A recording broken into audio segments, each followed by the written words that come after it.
হরি বল। ভালোবাসা অনেক রকমের হয় গো। অনেকে ভগবানকে ভালোবাসে, কোন নারী পুরুষকে ভালোবাসে, কোন পুরুষ নারীকে ভালোবাসে, আবার অনেক অনেক শিষ্য আসে গুরুকে ভালোবাসে। যে গুরুদেবের বিরহ সে সহ্য করতে পারবে না, তার শিষ্য বলল, গুরুদেব এই যে আমার অভিশাপ দিলে, আজকেই আমার জন্ম শেষ, এতে আমি খুব খুশি। কেন জানো গুরুদেব? তোমার বিরহ, তোমার ছেড়ে থাকার বিরহ, আমি যে এক পলক সইতে নারি। কি গো মায়েরা, যেমন আমার রাধারানীর ভালোবাসা ছিল না, এক পলক না দেখে থাকতে পারত না। ওই ললিতা বিশাখাকে বলতো, সজনী রে, এই জগতে রামায়ণ মহাভারতের কথা শোনার মানুষ মেলে, পিতানন্দ রাজা যশোমতির প্রেমের কথা শোনার মানুষ মেলে, শ্রীদামাদি গোপ গোপীগণের ভালোবাসার কথা শোনার মানুষ মেলে, কিন্তু আমার বধুর ভালোবাসার কথা শোনা এই জগৎ সংসার মাঝে কথা শোনার মানুষ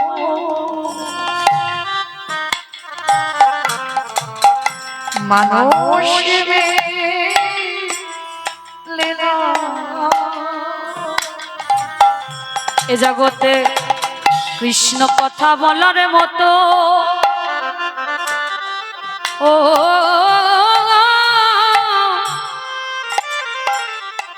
কৃষ্ণ কথা বলার মতো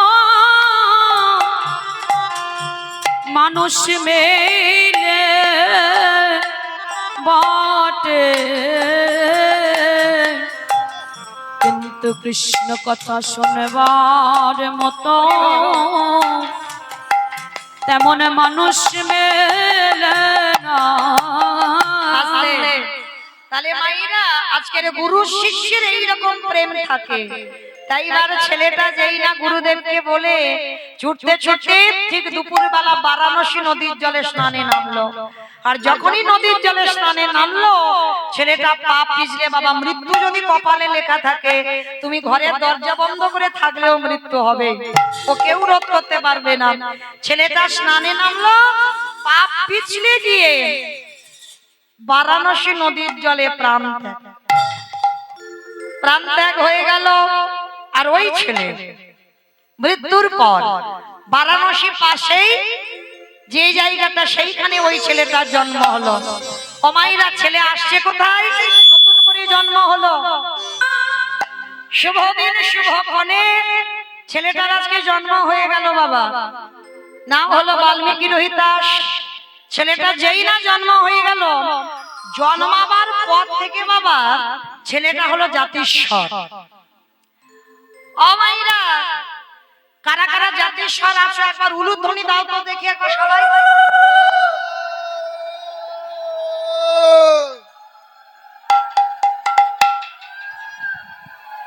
ঠিক করেছে, জাতিস্বর ভর্তি একেবারে। ওমা এখানে এত জাতিস্বর, এই জানা ছিল না বাবা। দাদা জাতিস্বর কেন বলে না? ওমা তোমরা তাহলে যারা যারা উলু দিলে সব জাতিস্বর বলে, সেইটা তো জানি না জাতিস্বর মানে কি। জাতিস্বর মানে সব আগের জন্মের কথা সব মনে আছে, মানে কে তোমার স্বামী ছিল, কটা ছেলে পুলে ছিল, তোমার বাড়ি কোথায় ছিল, সব মনে থাকবে, তাদেরকে বলে জাতিস্বর। কি মাইরা মনে টনে আছে সব? এইবার নেই, কেন নেই? আমি তো বললাম যারা জাতিস্বর তারা উলু দাও, তাহলে দিলে কেন? মানে ভক্ত হয়ে গেছে বাবা, ডুবে গেছে, বুঝেনি যে আমি কি বললাম। তো মাইরা আজকে ছেলেটা জাতিস্বর হয়েছে, মার স্তনদুগ্ধ পর্যন্ত পান করে না, সারা দিন শুধু মার কোলে বসে 12 দিন হয়ে যাচ্ছে, ছেলে কেঁদে যাচ্ছে। আর মায়েরা আপনারা আমরা যারা যারা মা হয়েছি তারা তো ভালো করে বুঝবো, সন্তান জন্ম দিয়ে সন্তান যদি স্তনদুগ্ধ না পান করে তার যে কত জ্বালা, তার যে কত যন্ত্রণা, এই পৃথিবীতে যে মা হয়েছে বাবা সে জানে। সন্তান জন্ম দিলে স্তনদুগ্ধ পান করাতে হবে, না হলে অসহ্য যন্ত্রণা। যে যন্ত্রণাটা বাবা পেয়েছিল আমার দেবকী মা, ভালো করে শোনো, দেবকী মা কংসের কারাগারে পাইনি। রাধে, ভালো করে শোনেন, কংসের কারাগারে চতুর্ভুজ নারায়ণ আবির্ভূত হলো, জন্ম নয়। মাতৃজঠর থেকে যেমন আপনারা জন্ম নেন, আমরা জন্ম নিই, ভগবান তো জন্ম নয়, আবির্ভূত হয়। কংসের কারাগারে আবির্ভূত হলো, আর যখনই আবির্ভূত হলো এইবার বাবা বসুদেব মাথায় করে নিয়ে কৃষ্ণকে নন্দালয়ে চলে গেল। কিন্তু কারাগারে যে কি ঘটলো এইটা তো আমরা জানি না। ওইদিকে তো নন্দ উৎসব হলো জন্মাষ্টমীর পরের দিন, কিন্তু কারাগারে কি হলো এটা কি জানো? জানো না তো? তাহলে শুনে নাও। কারাগারে দেবকী মা আমার অসহ্য স্তনের যন্ত্রণায় ছটফট করে, মানে অসহ্য জ্বালা যন্ত্রণা। আর ওই যন্ত্রণা সহ্য করতে না পেরে কি করেছিল জানো? কারাগারের এক কোণে বসে দেবকী মা নিজের স্তন মর্দন করে দুগ্ধগুলো মাটিতে ফেলছে। যখনই মাটিতে ফেলছে ছোট ছোট পিঁপড়ে এসে দুধগুলো খাচ্ছে। আর যখনই দুধগুলো খাচ্ছে না, দেবকী মা রেগে গিয়ে অভিমান বশত অভিশাপ দিয়েছিল, পিঁপড়ে তোরা আজকে আমার গোপালের, আমার সন্তানের সেবার বস্তু তোরা পিঁপড়ে পান করলি। অভিশাপ দিলাম, যতক্ষণ মন্দিরে ভোগ বসবে ততক্ষণ তোরা সেবার অধিকার পাবি না। আর যেদিন ওই ভোগের মালসাটা মন্দির থেকে স্থানান্তরিত হবে তখন ভোগের মালসাতে পিঁপড়ে লাগবে। মিলিয়ে নেবেন মা, ঠাকুর ঘরে ওইখানে বসিয়ে রাখবে, মালসা নিবেদন করে, পিঁপড়ে লাগবে না। কিন্তু ওইখান থেকে মালসা আপনার কাছে রেখে দেন, পিঁপড়ে ভর্তি হবে। কেন? এটা দেবকী মার অভিশাপ। কিন্তু ভগবান বলল, মা আমি তোমার পাপের জন্য তোমার দুধ খাইনি। মায়েরা আপনারা জানেন তো দেবকীর পাপের জন্য দুধ খাইনি। সেই যে রাম অবতারে, রামের মাতা ছিল কৌশল্যা জননী। রাম যদি 14 বছরের জন্য বনবাসে যাবে, ভরত জননী কইকেয়ী মা দুধের বাটিতে দুধ এনেছিল রামকে খাওয়াবে বলে, কৌশল্যা এসে দুধের বাটিটা ফেলে দিল। আর যখনই ফেলে দিল তখনই বাবা কইকেয়ী ফেলে দিতেই কৌশল্যা কেঁদে বলেছিল, রাম কথা দে বাবা, এর পরের জন্মে খবরদার আমার গর্ভে আসবি না। তবে আসবি তুই, তবে তোর বিমাতা কইকেয়ীর গর্ভে, তবে আসবি রাম, কথা দে। কোনদিন মাতৃদুগ্ধ তুই পান করবি না বলে এই প্রতিজ্ঞা করে রাখলাম। কোনদিন মাতৃদুগ্ধ পান করবি না, আজকে কোনদিন যেন মায়ের দুগ্ধ না পান হয়। আজকের ভগবান কৃষ্ণ বলছে, ও মা, তাহলে মনে পড়ে গেছে তুমি তো সেই কইকেয়ী মা দেবকী হয়েছ, ওই জন্য আমি তোমার স্তন দুগ্ধ পান করলাম না। কিন্তু কথা দিলাম আমার সেবার বস্তু যখন মাটিতে দিলে, আগত কলিযুগে সোনা নয়, রূপ নয়, তামা নয়, স্টিল নয়, অ্যালুমিনিয়াম নয়, শাল পাতা নয়, মা গো আমি কথা দিলাম এই যে আমার সেবার বস্তু তুমি যখন মাটিতে দিলে, ওই আগত কলিযুগে গৌর হয়ে যেদিন যাব, ওই মাটির পাত্রে আমি প্রসাদ পাবো বলে এই প্রতিজ্ঞা করে রাখলাম, সেদিন মাটির পাত্রে প্রসাদ পাবো।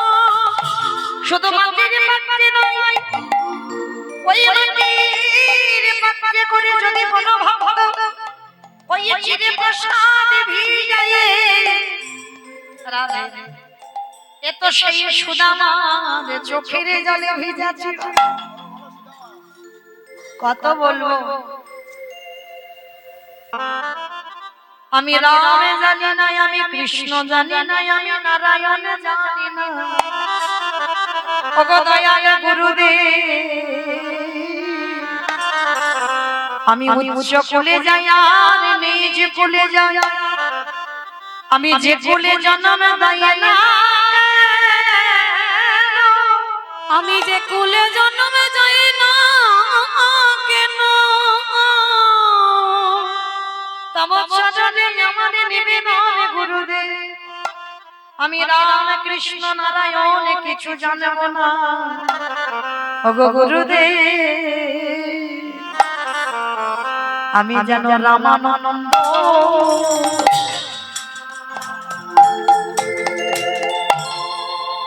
রামানন্দ নামে প্রণাম ভুলে আমি আর তো কিছু ও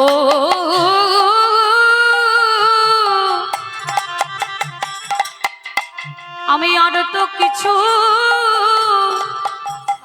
নানা চাহি না গুরুদেব।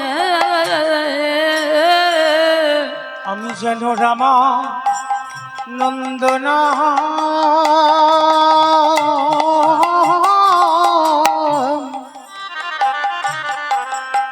নামে ভুলে ভুলি না না যাই ওগো দয়াল গুরুদেব, আমি মুছি কোলে তোমার অভিশাপ মতো জনমে নেব বটে, জনমে নেব বটে, কিন্তু ওগো গুরুদেব তোমার চরণে আমি জানাই লাগে না, আমি ওই যে মুছি কোলে যাব, আমি জানো গুরু চরণ আমি ভুলে না, আমার যে কুলে জন ও আমার যে কুলে জন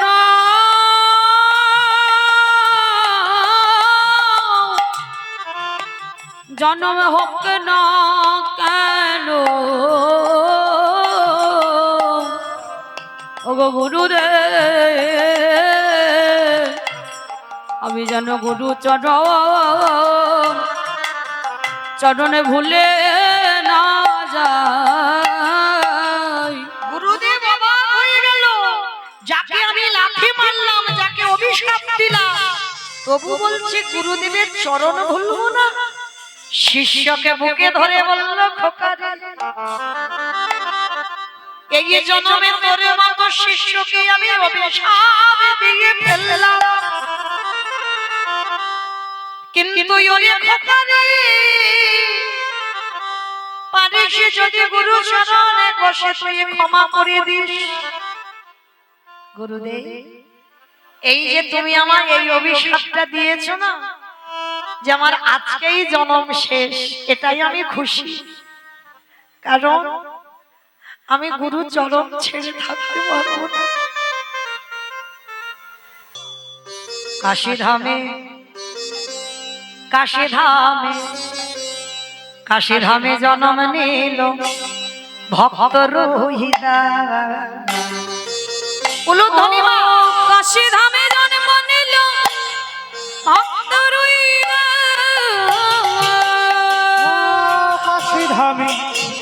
কাশীধামে জন্মে নিল ভক্ত রুইদাস, কাশীধামে জন্ম নিল ভক্ত রোহিদাস, হরি হরি হরি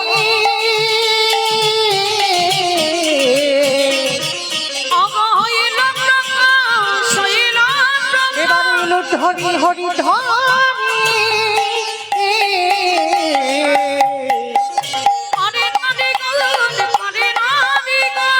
বাজে ঢোলক বাজে মাদলেরই ঢোল, ও ঢাকে বাজে ঢোলক বাজে মাদলেরই ঢোল, ঢাকে বাজে ঢোলকে বাজে মাদলেরই রোল, ঢাকে বাজে ঢোলক বাজে মাদলেরই ঢোল, উলুধ্বনি শঙ্খধ্বনি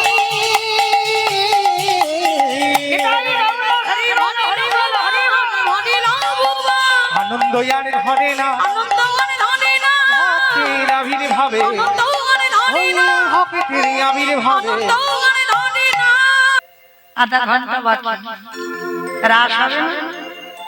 আমার মেয়ে মৌমিতারা মৌসুমী রাস গাইতে আসবে, ভালো রাস গায়, শ্রবণ করবে, ছোট্ট মেয়ে তো ভালো গায়।